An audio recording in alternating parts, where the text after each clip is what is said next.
Si así queremos jugar clausura, Alianza nos golea en nuestra cancha. Una completa base. Muy mal lo han jugado hoy. A pesar de haber campeonado, igual se espera este resultado. No hay nada que celebrar así. Campeonar así no. El partido estuvo bajito hoy día. Creo que un sabor amargo porque queríamos el triunfo, pero bueno. No, un sabor muy amargo, ¿no? Teníamos que ganar hoy día, de todas maneras. Bueno, que venga un 9 fuerte ahí, Radamel Falcao, y estamos completos, creo, por el tri.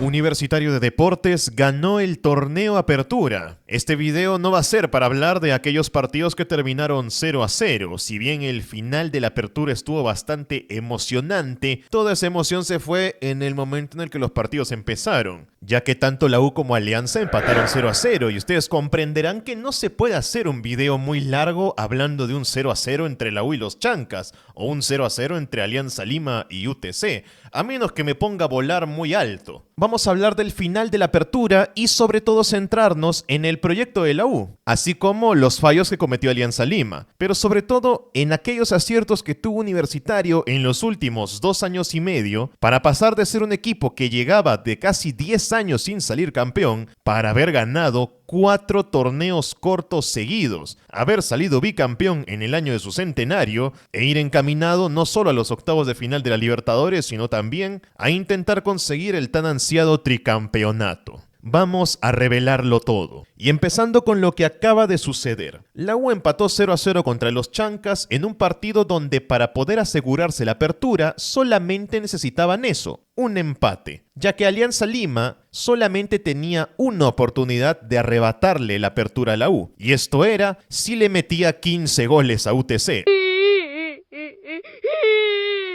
Lo cual sabemos que es totalmente imposible. Matemáticamente esa era su chance, pero esperar a que eso suceda ya era demasiado. ¿Era eso o esperar a que los Chancas derroten a la U? Cosa que no pasó. Hasta cierto punto se sentía que ambos tenían miedo de cometer el primer error. Si la U perdía, se podía venir la pechofriada del siglo. Pero Alianza ni siquiera fue capaz de al menos meterle un poquito de emoción ganándole a UTC. Con eso tal vez le habrían podido meter un poquito de presión a la U y con eso intentar forzar que se equivoquen. Pero no pasó. Es como si ambos estuvieran haciendo un concurso de quién hacía menos goles. Y con eso, la U salió totalmente beneficiado, ya que con el empate tenían más que asegurado el título. No hay mucho más que decir de los dos partidos, más que Alianza Lima cometió bastantes errores y se nota que tienen futbolistas que realmente no necesitan o que no tienen el nivel para estar ahí. Y que la U, si bien no pudo ganar, sí pudo hacer lo que mejor sabe hacer, asegurar el resultado que le sirve.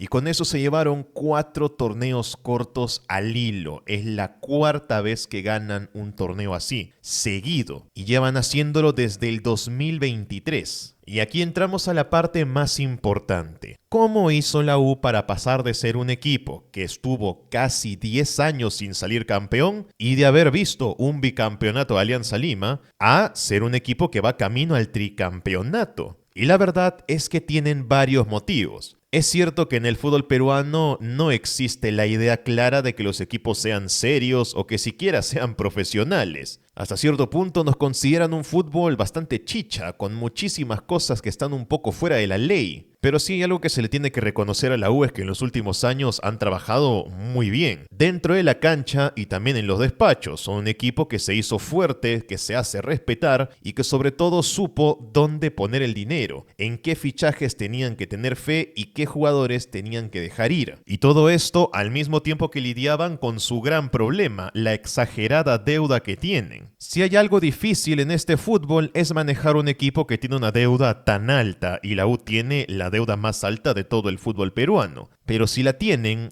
¿cómo han hecho para poder armar un equipo bicampeón que va rumbo a ganar el 3er título? O para incluso clasificar a los octavos de final de la Libertadores en un grupo que era bastante complicado. El primer factor clave es la identidad.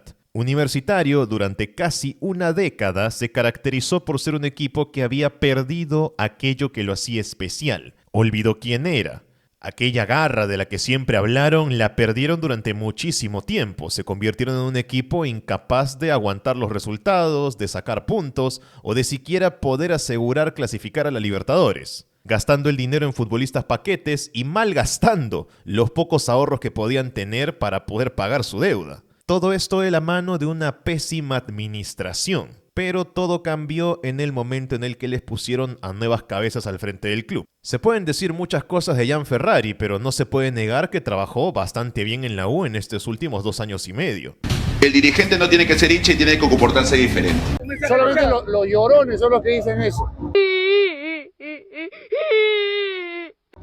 Nosotros, a punta de garra y de huevo, hemos sacado adelante los partidos.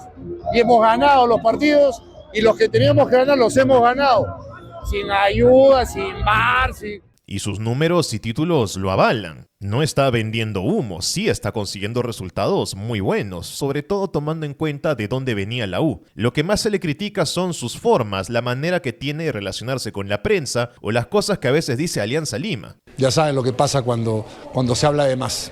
Y sus números y títulos lo avalan. No está vendiendo humo, sí está consiguiendo resultados muy buenos, sobre todo tomando en cuenta de dónde venía la U. Lo que más se le critica son sus formas, la manera que tiene de relacionarse con la prensa o las cosas que a veces dice Alianza Lima. Pero fuera de eso, es un dirigente que a la U le vino realmente bien. Y no por nada, la propia Federación Peruana, y esto muy poca gente lo tenía claro, lo ha elegido para que sea el reemplazante de Juan Carlos Oblitas en la selección. Ya se está diciendo que este fue el último título que ganó con la U y va a dejar al equipo después de que se termine el mes, para firmar con la Federación y manejar el proyecto de la selección. Y claramente no se habrían fijado en él si no hubiera conseguido resultados. Ese fue uno de los primeros factores que hicieron que la U realmente empiece a cambiar, que tenían al frente a un administrador que sí sentía como suyo los problemas del club, o que al menos le dolía cuando la U perdía, y se nota que es recontra picón, no le gusta perder y no le gusta que le pasen por encima. Con sus actitudes, que a veces son un poco exageradas, llegando al punto de ser un poco matonesco, hizo que la U vuelva a ser un equipo que se hacía respetar. Y esto le ayudó bastante, sobre todo en el torneo nacional y también al momento de hacer negociaciones. No olvidemos que también fue el dirigente que le sacó jugadores a Alianza Lima en estos últimos años. Le sacó a Jairo Concha y también a Gabriel Costa, así como también se llevó a Horacio Calcaterra de Sporting Cristal, uno de sus capitanes históricos. Así que capacidad de convencimiento sí tiene. Todo esto avalado por los títulos que ganó.